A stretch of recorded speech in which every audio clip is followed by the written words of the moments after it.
It's very hard to meet men who are your match and not intimidated by your character, your candor, and your confidence.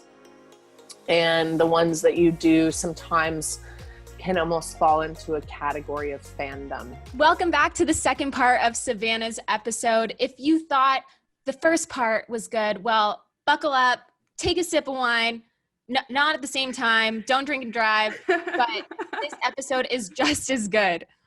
Where we go into how to negotiate like a middle-aged white man, how to land your dream salary, and then also a new topic, which is how to date as an ambitious, driven woman. Which was my favorite question because I was indirectly asking that for my friend and co-host, Natalie. And if you are in the same boat as her, we actually have an incredible handout for you that's going to be available on contentcocktails.com, which is Sav's guide to dating as a driven woman. Bottoms up. First of all, shout out to all the middle-aged men who taught me how to negotiate. I think middle-aged white men get a bad rap and probably large due to me, but I literally wouldn't know 99% of what I know if it wasn't for them. So thank you all for teaching me on the journey, and I see you. So something that really stuck out to me. So when I started in the Silicon Valley when I was 23. I had no background in tech aside from social media, but that wasn't even really considered a technology back then, which sounds really funny to say right now, but it wasn't. And I remember I was the first marketing hire for the Silicon Valley design firm. So I got to sit in on some pretty high level product design meetings and business development meetings. And I knew initially that I didn't know anything, right? I was wise enough to know my ignorance going in because I'm not an engineer and these people are building motors. Like you realize, like the gap of knowledge was big enough for me to say, okay, I don't know anything. And I think the most understated but valuable tool in negotiation is listening.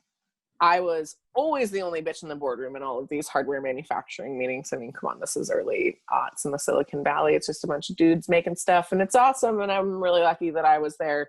But on the flip side, what would happen is I'd watch these meetings, no offense to any of the dudes in the room, and it would just be ego on ego on ego on ego on ego. Mm-hmm. And everyone's arguing about, well, we can do it for this price and we can source it for this price and we can do this. And there's all these competing things. There's all this shit going on. And I would tell that the deal would get to a place where there's one I'm really thinking of early on in my career where we all wanted to go together to the Consumer Electronics Show in Vegas. But there was this really huge disconnect between whether or not we could keep our suite where we were showing product private from press or not. And it was all these middle-aged white dudes arguing over it. And I was actually the one who was in control of whether or not the media got into that room. But it was really cute to watch them like circle jerk about it. So everybody ends up leaving kind of upset after the meeting. And I was real new. This was like probably my first 3 weeks working for this design firm. So I didn't want to interject if there was something I didn't know. I had never been to this show. You know, I was just listening. I listened. And after the meeting, I went up to my boss and I was like, I think what I heard was all they want to know is that the media is not going to just show up and announce. And I think I can guarantee that.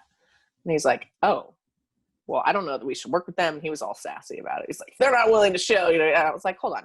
Do you mind if I just go over there and have lunch? Can I take their CEO out to lunch? And I think he looked at me like I was fucking insane. You know, I mean, this guy's like a 60-year-old CEO and this 23-year-old chick wants to go take him out to lunch. I was like, let me take him out to lunch. So I drive across the bay and I took him out to lunch. I sat him down and I said, look, here's what I heard. And this is a really pro negotiating tip. Here is what I'm hearing. What I'm hearing from you shows that you're listening. It shows that you care. And even if you're wrong, they'll correct you. It's not what you're assuming. It's not what you're negotiating. It's just what you heard.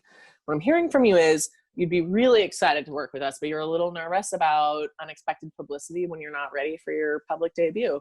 I totally understand that. I can give you my word as well as my professional background that this is not going to be the case. And if you choose to partner with us, I will see to it that your privacy is ensured, and we will make sure that everyone entering that room signs an embargo and it'll be fine.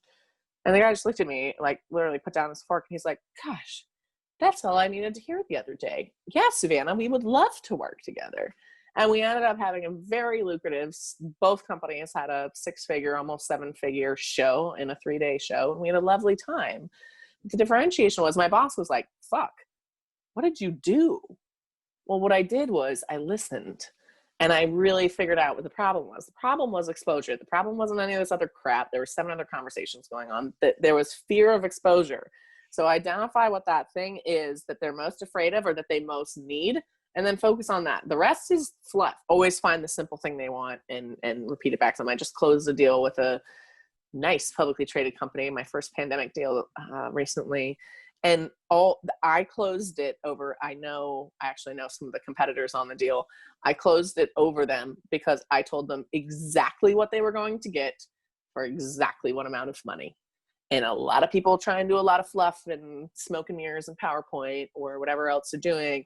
But if someone can say, hey, I'm going to get X for Y, and this is the projected output, that's actually what a Fortune 100 company wants to have. It's quite simple. We overcomplicate it. We think it's all these other things. Just listen to the nut of the problem and you can solve it. And one note with salary. So everyone should always negotiate 5 to 10K above the final offer. And this is how you do it. This is my secret tip for getting yourself an extra 5 or 10K. And I learned this very fortunately. So when I got my first Silicon Valley offer, it was low. I'll be transparent with you, $65,000. And which sounds low for the Silicon Valley. I realize that's extremely high for everywhere else, but just to be clear, the poverty line in San Francisco is $114K a year for a family of 4. That's considered poor here. So extreme, crazy distribution of wealth. But anyway, I really wanted, in my brain, in everything I had thought of when I got this job, I wanted to be making $70,000 a year. It really mattered to me. It was like an ego thing. I had done my budgeting. I had done my books. Rent in the Silicon Valley, San Francisco is the most expensive city to live in, just to be clear. And I had done my books and I wanted to be able to, my whole thing was, well, it's fitting today. I wanted to be a part of a couple wine clubs. I wanted to be able to travel a little bit and pay off my debt from school. And so I got my offer and I sat on it, and I had negotiated going in, but I really sat on it and stressed out about it for a couple of days, to the point where the CEO called me and he was like, hey, what's the deal? Like, I kind of like, you still like us, right? We're still going to do this. I'm like, yeah, you know. I really wanted to be making 70. And he burst out laughing. And at first I was kind of insulted. And I was like, why are you laughing at me? I was like, don't laugh at me. That's not very nice. And he goes, Savannah, we've made our selection. We want to work with you. $5,000 a year is like $500 a month to me. It's literally nothing. Had you just told me that this was the difference between you saying yes 3 days ago and today, I would have bumped it up right away. Of course, you can have the 70. That's all it is. And if you, and it was so eye-opening to me because I hadn't thought about it as, wow, this is actually only $500 a month. This is only, X dollars a month. And if you make it clear that this is really gonna, and the way that I phrase it, this is actually a really key point I left out a second ago. The way that I phrased it to him in my fiscal analysis for myself was I said, I don't want to have to think about my paycheck. I just want to think about doing my job. And that's a line you're welcome to steal. And I promise every employer doesn't want you to think about how to pay your bills. They want you just to do your job. And in the back of my mind after this whole conversation went down, I was like, fuck, I should have asked for 10. But that said, you're like, how, I said 70, but I meant 75. So I really wanted 75, but maybe he's like, you're pushing it, kid. Yeah, but I think so. You should always know that if you have, if there's a disparity of you want to be making 100 and they're offering 60, I'm going to real talk you right now, you're never going to get there. It's just not, that company doesn't have that budget. But if you have a wiggle room and that extra few K, if nothing else for your own morale makes a big deal, that company has an extra $2,000 to $5,000. It's just the reality. There's just no, you're not hiring with $1 value in mind. I don't know any single company on earth that has said we only have 117 grand to pay X employee. It's just not the case. There's always room. So play with it. Oh, and be aggro about options. If you do end up going the startup route, I was really, really, really aggressive when I negotiated at the startups that I've worked at. And my advice there is, if I'm going to give you everything I have for the next 4 or 5 years, I need to know that it's going to be worth it. And it's not going to be worth it because of the startup salary. So leverage that equity, sweethearts. You want all the things. Tell them why you deserve it and why you'll perform optimum as a result. People will give it to you. Yeah, thank you for reminding. I definitely needed to hear that again. And you keep saying really great things. I want to repeat what you said one more time, which is I don't want to have to think about my paycheck or paying my bills. I want to focus on my job. Mm-hmm. And everyone Performing. listening better go use that immediately at their next salary negotiation, because that is such a good line to use. You've embraced community in your professional life, obviously, because you created an entire business around it. But can you talk to us about why your network is so important and how you continue to grow and maintain it even in the current environment that we're in? There are a lot of things you can do to build your assets and your brand and your net worth or whatever that might be, but none of them is going to be better than building your network. And by building your network, actually creating a crew of people who understand your skill set. And it's not just, I mean, you have your friends and friends are friends, but I'll be honest with you, probably my top 5 best friends in the world right now couldn't tell you what I do, aside from the public speaking bit, because that's on the internet and maybe they watch me talk, which is sweet of them, but most of them couldn't tell you what I do. When I think of my network, those are my friends. When I think of my network is who are the people that are translating my skill set in rooms that I'm not in. The definition of brand is, what does your brand say when you're not in the room, right? So network is kind of what is your posse saying about you when you're not there to say it about you. And I've had the good fortune, I mean, man, shout out to Darren Murph right now. One of my friends in my network has just been a referral machine for me the last few months. And it is amazing. And he's an incredible referral machine, not just because he likes me and respects my work, but because he understands exactly where I sit in the ecosystem right now. He understands that I'm a remote work thought leader. He understands that I've ran an all remote team. He understands that I have a background in manufacturing as well as software, which most people don't. And so these cool conversational ops and business leads he's been funneling into my pipe are just, I mean, they're incredibly pre-qualified. And it's so fun. And it's, you know, I've got my girlfriend who works for NBC News, and she'll pull me into stories when it's appropriate to have my opinion as a consumer technology expert. And these are all things that if I was just going out and trying to pitch them myself would be horribly annoying. I couldn't pitch myself to every one of these talks. If there weren't word of mouth little armies, I don't have an assistant yet, although I'd love you if you're looking for a job. I don't have someone who does this for me. It's your personal ambassadors. It's your network, and it's the people, it's really your advocates at the end of the day. And so, yeah, I mean, I'm sure many of you listening to this feel very far from 30, but I promise it will come for you. And when I turned 30, I remember reflecting and thinking, all right, what have I really done well? And what do I want to improve in this next decade of my life? And the very best thing about me is my friends. I am so proud of all of them. They're just awesome. So nurture your network and love your family. You know, that don't leave relationships behind. Well, leave all the boring dudes behind, but don't leave good relationships behind because you're busy. Make the fucking time. Make 5 minutes to call those friends, because well, I'm sure you're all experiencing the mental health dilemma everyone is in 2020, but it's just the coolest part about getting a little bit older is that network gets so much stronger, and your friends are just beasts. Nurture your network. Don't be shy of the weirdos. The weirdos are the ones that are making waves and making changes. Absolutely. No question there. And you made a really good point too about the mental health issue right now happening during the pandemic, and one that not a lot of people are really talking about. So on that topic, in this new landscape, you are working on a pandemic passion project. So Sav, what are you doing and how has it had an effect on your business? Thank you for asking. So when the pandemic struck, someone who used to travel 75% of the time in lovely aluminum tubes, 35,000 feet above the earth, was a bit of an identity shift. By shift, I mean slap in the face. It's been rough. It's not easy. Pandemic's not easy on anyone. And figuring out what to do with all of that energy was different for me. And as soon as we were released from shelter in place, I thought, well, what's something that everyone can do no matter where you are, that especially since we can't go to the gym, and we can hike. And my grandma was a big hiker. I come from a family of hikers, so it's actually kind of a heritage thing for me.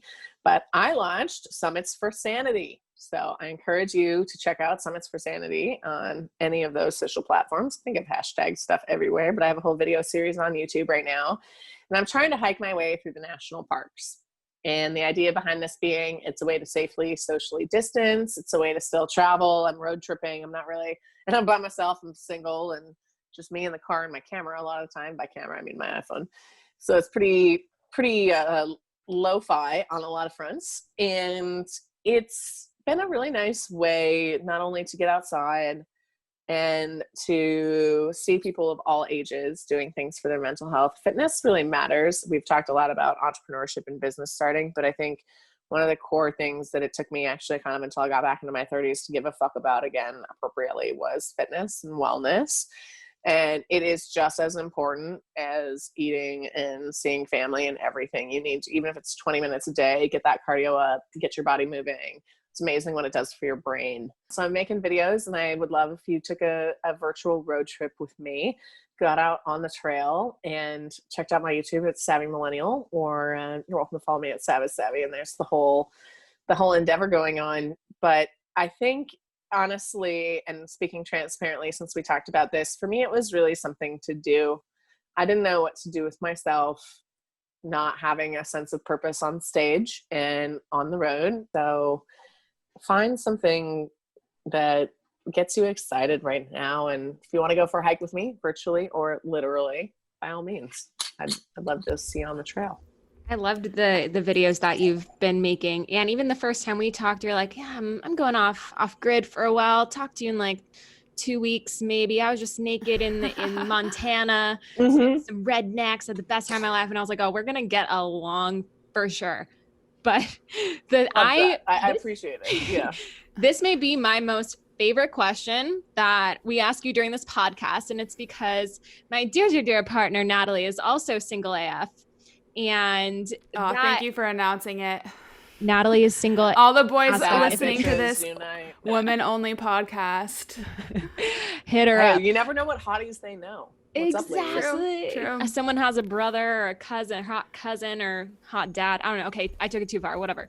But you mentioned like you've been driving around all by yourself with your camera in your car, and you're camping, and you're just getting lost in the woods. But as like a really ambitious, powerful woman who is extremely career driven, you have a lot of notches on your belt.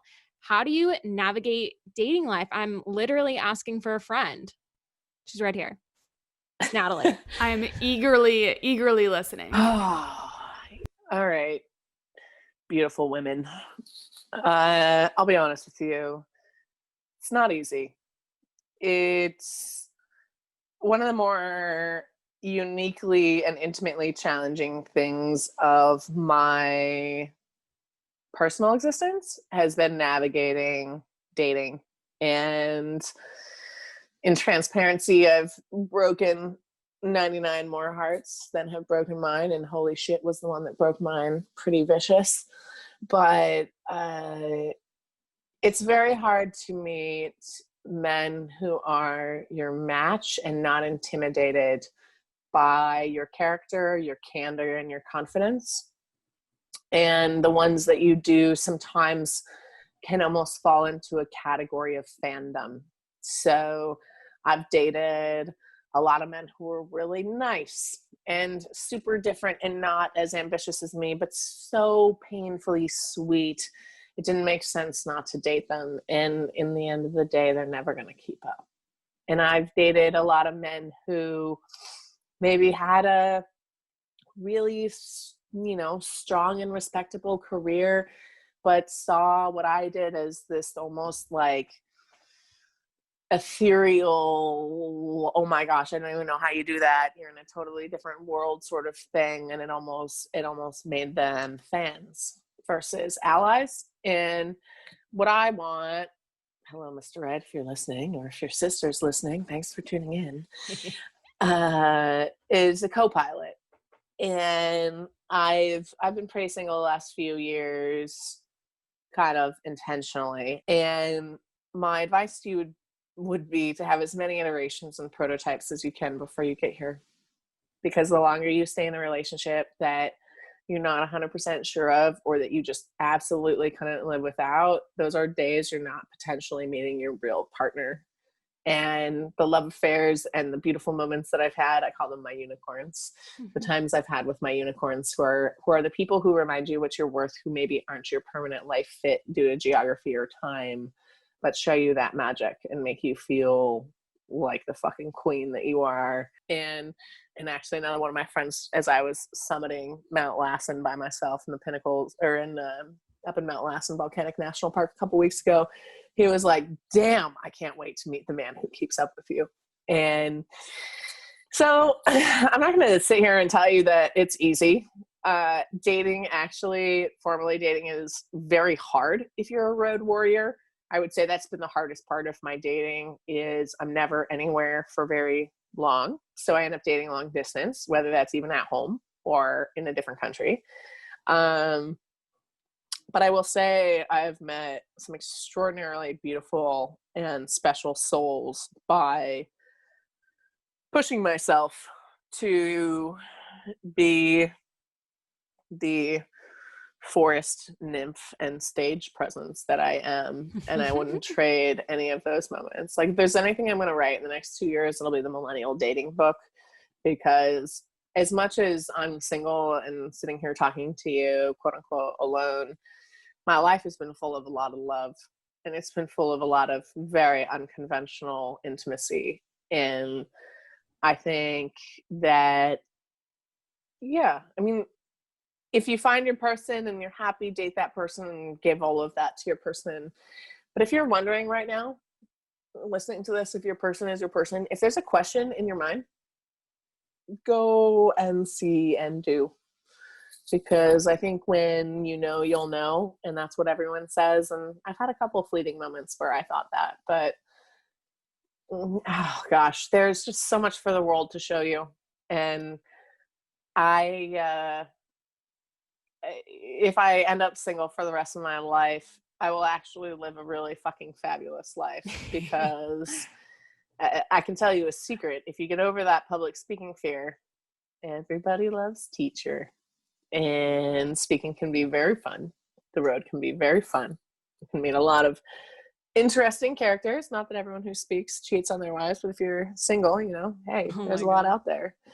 And the world will show you a lot if you open your heart to it and are curious. So I don't have the formula for dating, or else I probably would have found my Prince Charming. Although on the flip side, like, oh fuck, like, I don't know, you know, I live a pretty sweet life.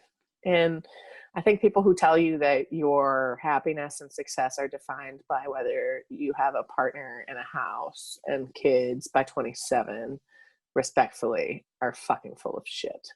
And they will never know what it's like to live my life, going 35,000 miles in the sky in a month and seeing 10 different countries and speaking to 10,000 people and watching what it's like to touch a life with a bit of inspiration as a woman who's not afraid. So we all make choices, but yeah. And the don't thing settle. That never That's settling. Just don't fucking settle. The thing that sticks out to me the most is you say, like, you had these unicorns throughout your life, as you call them, who make you feel like the queen you are. But at the end of the day, you're the chief unicorn officer. Natalie, you're your own chief unicorn officer. And I feel the same way about Natalie. I can't wait to meet the fucking guy who meets her standards. And I hope you go through so many iterations. Even 2 weekends ago, we went through like 87 on Bumble. I was like, no, yes, no, never mind, no. And what a ride. It is a ride. And I think don't rush the process. You know, as women especially, we are sold a bill of goods. We are told that there's this fairy tale. Our fertility is talked about a lot. There's this whole expiration date, you know. I remember being 23 even and being like, okay, well, hopefully I meet Mr. Right at 25, which I thought I did. And then hopefully we're engaged by like 28. And then hopefully, you know, there's this whole trajectory. Like, I'm sitting here at 32 and I'm like, you think I'm competent to take care of a child? Like, I barely take care of my fucking self. Like, I mean, I have a dog. I'm sure I could, but there's a lot of complexity that goes with that. And I think people rush to the societal, this is what we're supposed to do pathway aggressively, when the reality is, like, what is it that you want to do? Do you want to travel? You want to build companies? You want to build podcasts? And I think too, there's so many parallels between what Alexa and I talk about how your career is not necessarily a linear defined path that everyone says that you should know what you're going to do in 5 years. And it's the same exact thing with relationships, that it's not a one size fits all for how everyone finds someone. Like, Alexa met her boyfriend. They've been together for 7 years now. And I was gonna go hoe it up in college. I was so excited. My first day, I was like, I'm gonna go hoe it up. Literally met Dre the first day. I'm like, God damn it. Now we're here, and we have this cat who's been so cute this entire time, sleeping on her back, and she's so fluffy. And if you see me looking over there, it's because I'm going, okay, I derailed the story. I'm sorry. No, that's sweet. Yeah, I mean, and if you do find your partner dope, you get supported. You know how many days, this is one shout out to everyone who does have a partner. You know how many days I wish I had someone? Like, I had to go in today, take my car in, drop it off to get the brakes done, run back, go on a call while I'm on my run, back from the brake guy. Like, there's so many things you're always doing all the time when you're alone. So teams are good, but just pick your right teammate, because it ain't worth settling. You're worth more than that. And to wrap up this podcast episode, Sav, what is the most important piece of advice that you have for us and everyone listening? You get one life. Live it. Live it your way. Don't listen to the prescriptions of the people who came before you or the peers who sit beside you. Prototype, design, and iterate on the best life for you. And you will ask a lot of people for guidance about that over time. But the reality is, only you know what that is in your heart. If you wake up too many days not excited about what you're doing too many times in a row, you need to change what you're doing. And I implore you to think about that a lot earlier in your career than most adults would tell you to. I think we're told that we have to work and bitch and slave and grunt because that's what the baby boomers did. And I will tell you, you definitely have to work your ass off if you want to be successful. I've worked my ass all the way into the hospital and onto morphine IVs before. Don't do that, but it does take a lot of work. But also pay attention and even keep track of how many days you're actually happy doing what you're doing. Because are you ticking the box because of what your parents or your peers want, or are you doing something that fills your cup? Because we get one, and weird stuff happens. And whatever happens to me tomorrow, today, or 50 years from now, I want to look back and say that I lived, period. And I hope you all get to do that. What did we tell you? You are in for a treat a second time with Savannah. If you're interested in learning more about her Summits for Sanity, which is her pandemic passion project, I really urge you to go over to her Instagram or her YouTube page to check out what she's been up to. Maybe it might inspire something in you. And we also have a really incredible white paper available for download at contentcocktails.com. It's all about Sav's advice for dating as an ambitious, career-driven woman. So if you liked what you heard in this podcast, definitely go get that download. It's available on our website, and we'll see you next week. Bye.